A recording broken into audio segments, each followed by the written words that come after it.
मित्रों, आज हम आपको नवरात्रि व्रत की तीसरी पावन कथा सुनाने जा रहे हैं, जिसे अगर कोई भी व्यक्ति सच्चे मन से शुरू से लेकर अंत तक एक बार पूरा सुन लेता है तो वह कभी भी गरीब नहीं रहता। किंतु उससे पहले अगर आपने अभी तक हमारे चैनल को सब्सक्राइब नहीं किया है तो चैनल को सब्सक्राइब करें और कमेंट बॉक्स में जय मां भवानी जय माता दी लिखना ना भूलें। मित्रों, आप सभी का ज्यादा समय नष्ट ना करते हुए नवरात्रि की इस पावन कथा को शुरू करते हैं। एक बार की बात है, देवर्षि नारद जी ब्रह्मा जी के पास गए और ऐसे अकारण ही आदि शक्ति माता दुर्गा के द्वारा किए गए आख्यान को ब्रह्मा जी से सुनाने को कहने लगे। देवर्षि नारद जी ने भगवान ब्रह्मा जी से कहा, हे सृष्टि के रचयिता, कृपया आप मुझे माता दुर्गा के द्वारा उनके भक्तों पर की गई कृपा का कोई आख्यान सुनाए। तब भगवान ब्रह्मा जी ने देवर्षि नारद जी से कहा कि हे नारद, आप यदि माता आदि शक्ति के विषय में जानना चाहते हैं तो मैं तुम्हें माता दुर्गा द्वारा अपने भक्तों पर की गई कृपा का आख्यान तुम्हें सुनाता हूँ। हे देवर्षि नारद जी, तुम इस कथा को पूरा अवश्य सुनना। इस कथा को सुनने मात्र से समस्त मनुष्य के मनोरथ सिद्ध होते हैं और उसे सौभाग्यशाली रहने का वरदान प्राप्त होता है। अब देवर्षि नारद जी कहते हैं, हे प्रभु, आप उस कथा को सुनाए। मैं पूरी सच्ची श्रद्धा से आपके द्वारा सुनाई गई कथा को अवश्य सुनूंगा और इस कथा को संपूर्ण जगत में विख्यात भी करूंगा।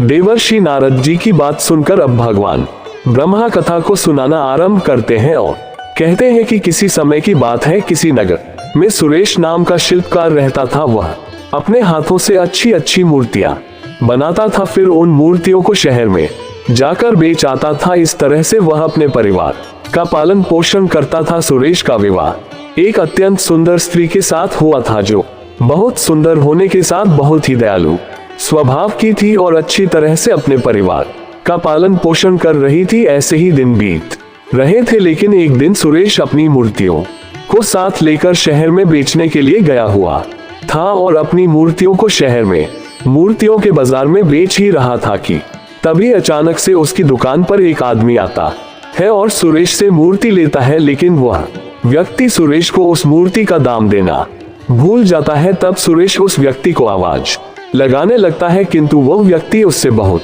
दूर पहुंच गया था, इसलिए वह सुरेश की आवाज वह नहीं सुन पाता है और वहां से जाने लगता है। तब सुरेश उससे अपनी मूर्ति का दाम लेने के उस व्यक्ति के पीछे भागने लगता है कि तभी अचानक से सुरेश के पीछे से आ रही एक बैलगाड़ी उसके ऊपर चढ़ जाती है, जिससे उसे बहुत सी चोटें आती हैं और उसकी जान बच जाती है। लेकिन उस हादसे में सुरेश का दाहिना हाथ काटना पड़ जाता है, क्योंकि उसका दाहिना हाथ बिल्कुल खराब हो गया था।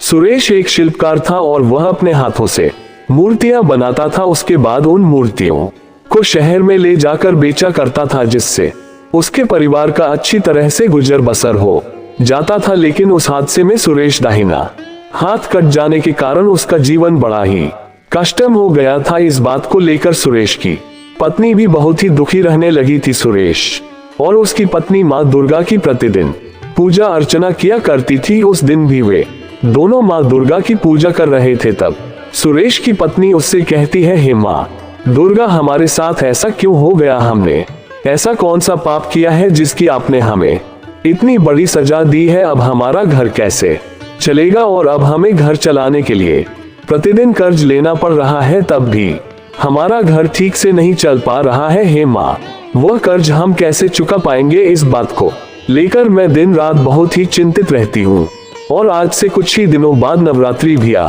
रही है, सब कुछ कैसे होगा? अपनी पत्नी की इन बातों को सुनकर सुरेश अपनी पत्नी से कहता है, हे प्रिय, तुम ज्यादा चिंता ना करो, कोई ना कोई रास्ता अवश्य ही मिल जाएगा। मेरा दाहिना हाथ कट गया है तो क्या हुआ? भगवान ने मनुष्य को दो हाथ इसलिए यही दिए हैं कि जब कभी मनुष्य के एक हाथ को कुछ हो जाए तो वह अपने दूसरे हाथ से कार्यों को कर सके।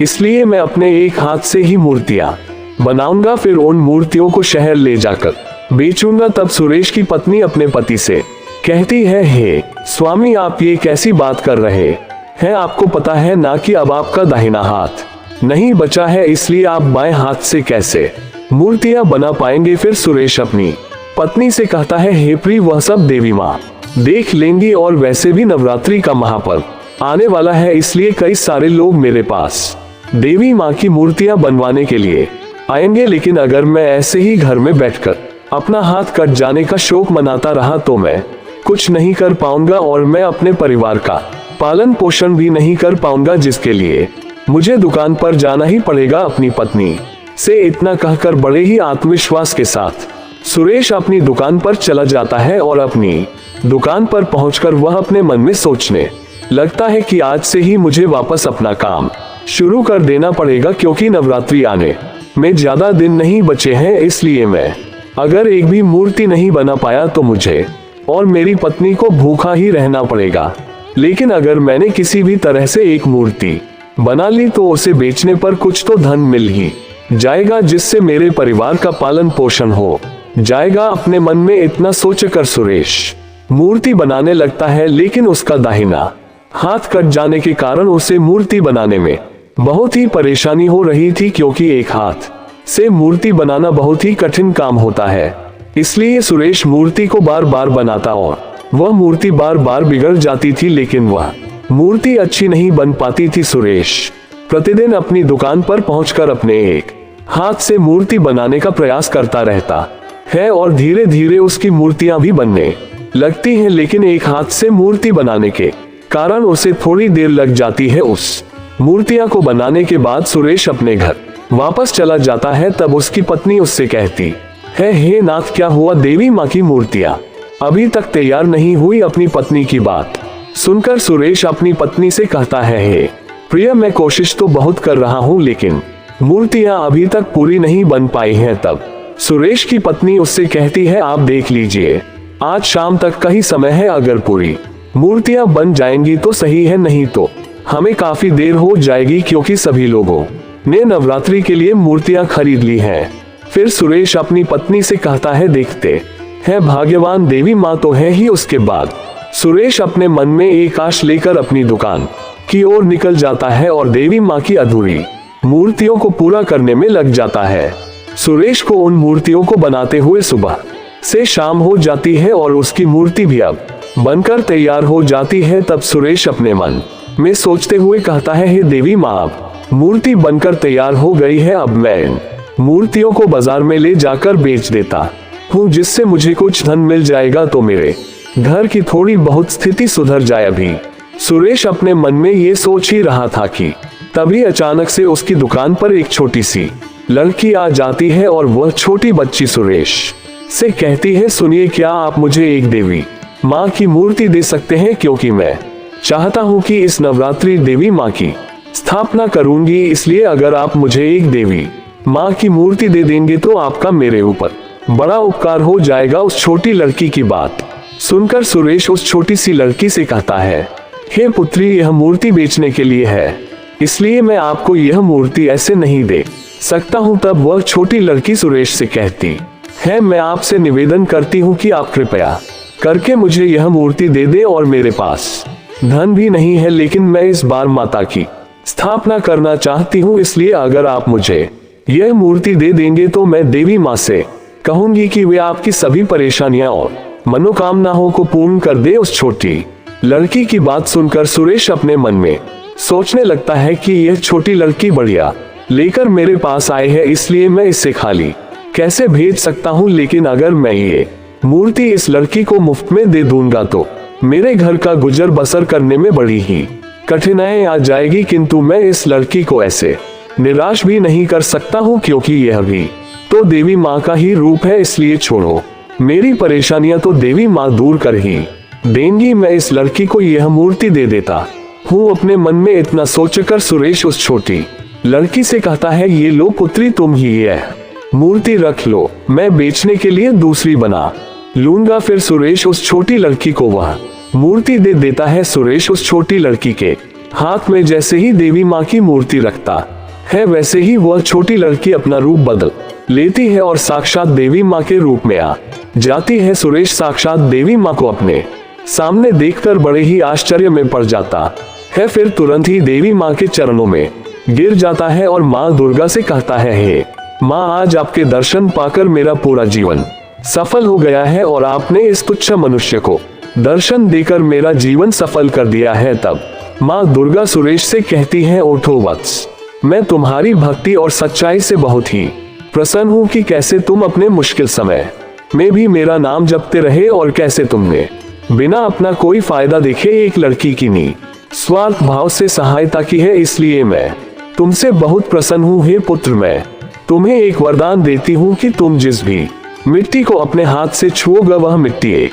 जादुई मिट्टी बन जाएगी, जिससे तुम अपने मन में जो भी आकार बनाओगे वह मिट्टी अपने आप ही उस आकार की बन जाएगी, जिससे तुम्हें अपने एक हाथ से मूर्तियां नहीं बनानी पड़ेंगी। माँ दुर्गा की इन बातों को सुनकर सुरेश माँ दुर्गा से कहता है, धन्यवाद माते, आपने मेरे ऊपर पर बहुत ही बड़ा उपकार किया है। और माँ दुर्गा सुरेश से कहती है, हे पुत्र, लेकिन तुम इस शक्ति पर कभी घमंड मत करना, और अगर तुम्हें कोई भी जरूरतमंद व्यक्ति दिखे तो उसकी सहायता अवश्य करना।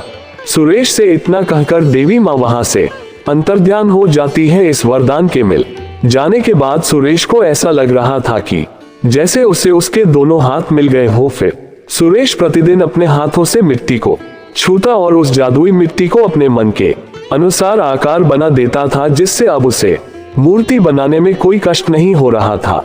और इस तरह से वह प्रतिदिन कई सारी मूर्तियां अपने मन मुताबिक बना लेता था।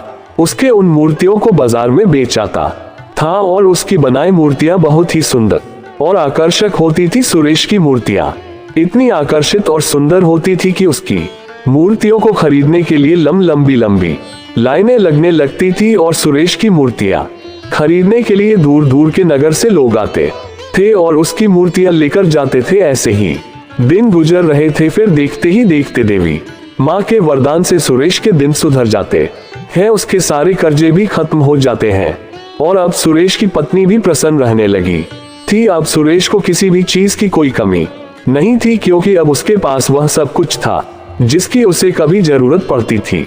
सुरेश प्रतिदिन अपने मन से सोच कर जादुई मिट्टी से मूर्तियां बना लेता था। उसके बाद उन मूर्तियों को शहर में बेचाता था। ऐसे ही दिन बीत रहे थे और सुरेश धीरे धीरे धनवान होता जा रहा था। लेकिन एक दिन की बात है, सुरेश अपनी दुकान में मूर्ति बना रहा था कि तभी अचानक से उसकी दुकान पर एक व्यक्ति आ जाता है और सुरेश से कहता है, सुरेश जी, क्या आप मेरी एक सहायता करेंगे? उस व्यक्ति की बात सुनकर सुरेश उससे कहता है, जी बताइए, मैं आपकी किस प्रकार से सहायता कर सकता हूँ। तब वह व्यक्ति सुरेश से कहता है कि मैंने लोगों से आपके बारे में सुना है कि आपके पास एक चमत्कारी शक्ति है, जिससे आप अपने मन में जो भी सोचते हैं उसकी मूर्ति अपने आप बन ही जाती है। फिर सुरेश उस व्यक्ति से कहता है, जी हाँ, वह तो है, आपने सत्य कहा। तब वह व्यक्ति सुरेश से कहता है, क्या आप मुझे वह चमत्कारी शक्ति दे सकते हैं? देखिए, मना मत कीजिएगा, क्योंकि मेरी माँ का कुछ ही दिनों पहले देहांत हो गया था और मैं अपनी माँ से बहुत प्रेम करता था, लेकिन मेरे पास मेरी माँ की कोई भी तस्वीर नहीं है। लेकिन मेरी माँ सिर्फ मेरे मन में है, इसलिए अगर आप मुझे वह शक्ति दे दे तो मैं अपने मन से सोचकर अपनी माँ की एक मूर्ति बना सकता हूँ, जिसे मैं सदैव अपने पास रखूंगा। लेकिन देखिए, मना मत कीजिएगा, मेरे पास सिर्फ यही एक रास्ता है। उस व्यक्ति की बात सुनकर सुरेश अपने मन में सोचने लगता है कि क्या मुझे अपनी शक्तियां इस अजनबी व्यक्ति पर भरोसा करके इसे दे देनी चाहिए। लेकिन यह शक्ति मेरी तो नहीं, ये शक्ति तो मुझे देवी माँ ने दिया था और देवी माँ ने ये भी कहा था कि कोई जरूरतमंद को जरूरत पड़े तो इन शक्तियों से उनकी सहायता कर देना। इसलिए मुझे ये शक्तियां इसे दे देनी चाहिए, जिससे इसकी यह मनोकामना पूरी हो जाए। अपने मन में इतना सोचकर सुरेश उस व्यक्ति से कहता है, ठीक है भाई, मैं आपको उस शक्ति का ज्ञान देता हूँ। जैसे ही सुरेश इतना जैसा ही कहता है, वैसे ही वह अजनबी व्यक्ति देवी माँ के रूप में साक्षात प्रकट हो जाती है। वह व्यक्ति देवी माँ ही थी जो सुरेश की परीक्षा लेने आई थी।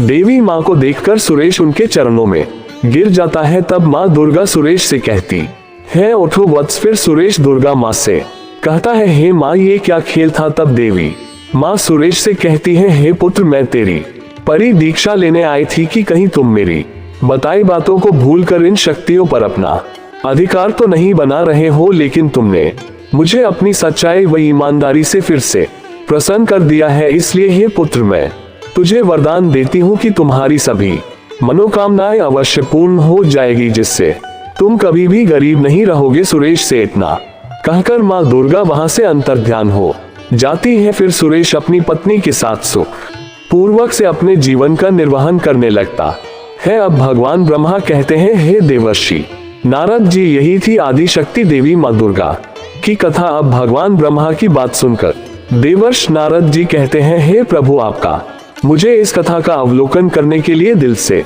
धन्यवाद। मैं आपके द्वारा सुनाई गई कथा को चराचर जगत में विख्यात करूंगा। मित्रों, आप सभी लोगों को नवरात्रि की यह पावन कथा कैसी लगी हमें कमेंट बॉक्स में अवश्य बताइएगा। और अगर आप सभी लोगों ने अभी तक हमारे चैनल को सब्सक्राइब नहीं किया है तो ऐसी ही ज्ञानवर्धक कथाओं के लिए आप सभी लोग हमारे चैनल को भी सब्सक्राइब करें और सभी वीडियो की नोटिफिकेशन के लिए नोटिफिकेशन बेल को भी दबाएं, जिससे आपको आने वाली सभी वीडियो की नोटिफिकेशन सबसे पहले मिल सके। साथ ही साथ कमेंट बॉक्स में जय माँ दुर्गा, जय माँ भवानी लिखना ना भूलें। मित्रों, वीडियो को यहाँ तक देखने के लिए आप सभी लोगों का दिल से धन्यवाद।